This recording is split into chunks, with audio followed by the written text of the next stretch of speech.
Hi అండి. ఈరోజు నేను కాగ్నిటివ్ బయాస్ లో సంక్ కాస్ట్ ఫాలసీ గురించి చెప్పాలనుకుంటున్నాను. మనీ విషయంలో ఎలాగా ఈ బయాస్ ఉపయోగపడుతుంది మనం అర్థం చేసుకోవడానికి అంటే, ఎక్కడైనా మీరు ఇన్వెస్ట్ చేశారు, ఇన్వెస్ట్ చేసిన తర్వాత కొన్ని రోజులు బాగానే ఉంది, తర్వాత దాంట్లో నుంచి అసలు మీరు ఎలాంటి లాభాలు తీసుకోవట్లేదు, ఫ్యూచర్ లో కూడా ఎలాంటి లాభాలు ఉండవు.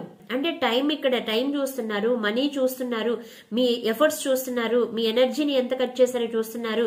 ఇలా మీరు పాస్ట్ లో ఏదైతే పెట్టారో దాని గురించి మాత్రమే ఆలోచిస్తూ ఫ్యూచర్ లో ఎలాంటి లాభం లేదు అని తెలిసినా కానీ మీరు అక్కడ ఇంకా ఇన్వెస్ట్ చేస్తూ ఉంటారు. మరి ఆన్లైన్ ఫ్రాడ్లు ఎలా అంటే, ఎక్కడో ఒక 500 రూపాయలు ఇన్వెస్ట్ చేశారు, వాళ్ళు మీకు 1000 రూపాయలు ఇచ్చారు, 1000 ఇన్వెస్ట్ చేశారు, 2000 ఇచ్చారు, 2000 ఇన్వెస్ట్ చేశారు, 4000 ఇచ్చారు.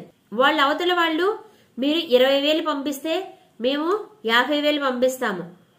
ఇప్పుడు స్కీమ్ ఇలా మారిపోయింది అంటే మరలా మీరు ఆ తిరిగి వస్తాయో రాదో తెలియదు, కానీ 4,000 ప్లస్ 4,000 8,000 పెట్టాను కదా అని ఆ డబ్బులన్నా తెప్పించుకోవాలని మళ్ళీకి 20,000 పెడుతున్నారు. అంటే మీలో సంక్ కాస్ట్ ఫాలసీ ఉండబట్టే మీరు అమౌంట్ ని మరలా ఇన్వెస్ట్ చేస్తున్నారు.